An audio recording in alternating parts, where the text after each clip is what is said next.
Hi guys, it's Princess Mia. Welcome back to my YouTube channel, and today I will be reading chapters 2 and 3 of Junie B. Jones and the Stupid Smelly Bus.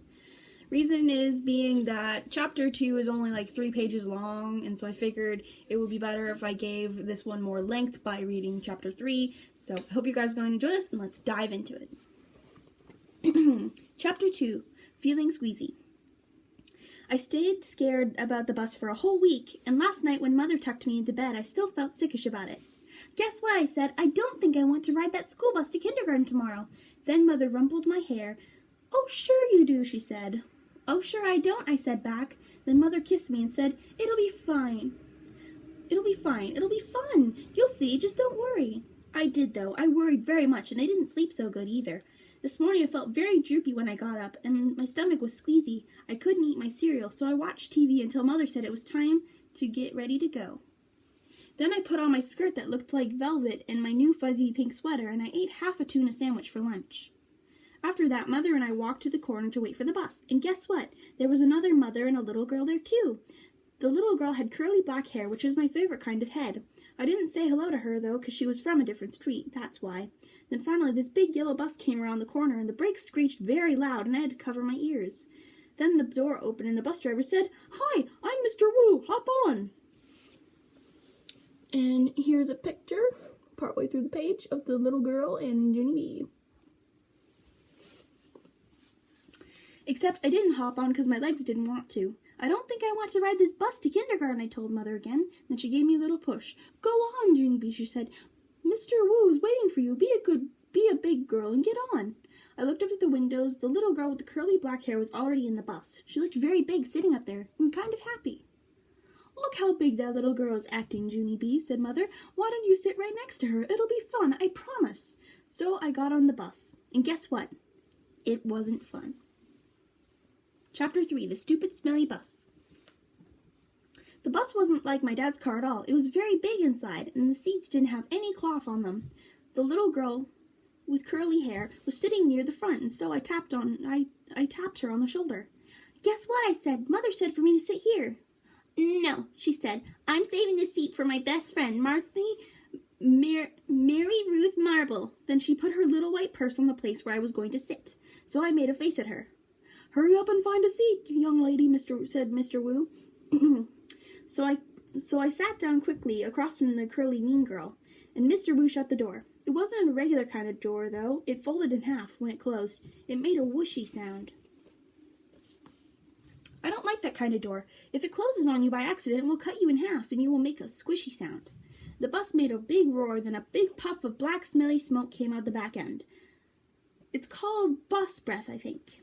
Mr. Wu drove for a while, then the brakes made that loud screechy noise again. I covered my ears so it couldn't get inside my head, because if loud screechy noises get inside your head, you have to take an aspirin. I saw that on a TV commercial. Then the bus door opened again, and a dad and a boy with a grouchy face got on. The dad smiled, then he plopped the grouchy boy right next to me.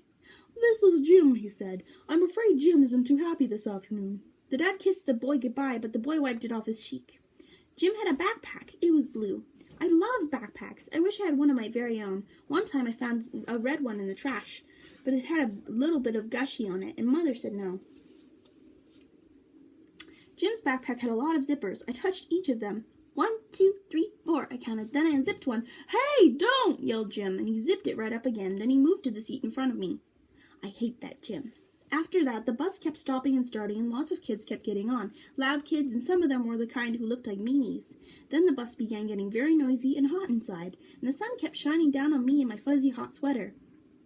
And here's another hot thing. I couldn't roll down my window because it didn't have a handle, so I just kept on getting hotter and hotter, and it smelled in the bus too. The bus smelled like an egg salad sandwich. I want to get off here, I said right out loud, but nobody heard me. I hated in this stupid smelly bus. Then my eyes got a little wet. I wasn't crying though, because I'm not a baby, that's why. After that, my nose started running, only the bus didn't have a glove compartment, which is where you should keep the travel tissues, of course, so I had wiped my nose on my fuzzy pink sweater sleeve.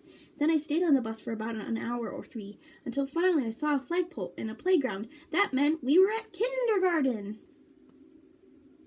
Then Mr. Wu drove the bus into the parking lot, and here is a picture of Junie B getting pushed around by the other kids, and Mr. Wu telling them to get off here. stopped. I jumped up very fast because all I wanted to do was get off that stupid smelly thing. Only guess what? That Jim pushed right in front of me, and the curly mean girl did too. And then people started squishing me real tight, so I pushed them away, and then they pushed back. That's when I fell down, and a big foot stepped on my skirt that looks like velvet. "Stop it!" I yelled. Then Mr. Wu hollered, "Hey, hey, hey, hey!" And he picked me up and helped me off the bus. Mrs. was waiting for me, just like my mother said. "Hi, I'm glad to see you," she said. Then I ran over to her, and I showed her the big footprint on my skirt that looks like velvet. "Yeah, only look what happened. I got stepped on, and so now I'm soiled." Mrs. brushed it off. "Don't worry, Junie," she said. "It'll come off." After that, I just folded my arms and made a frown, because guess what? She forgot my bee. Again. And that is the end of chapter 3. Thank you guys so much for watching this video. I hope you enjoyed these 2 chapters and that you learned something new. Please like, subscribe, and leave a comment down below. And I hope you guys are going to have a wonderful or marvelous day, or are having a marvelous day. Thank you guys so much for watching. I'll see you guys tomorrow. Bye, everybody!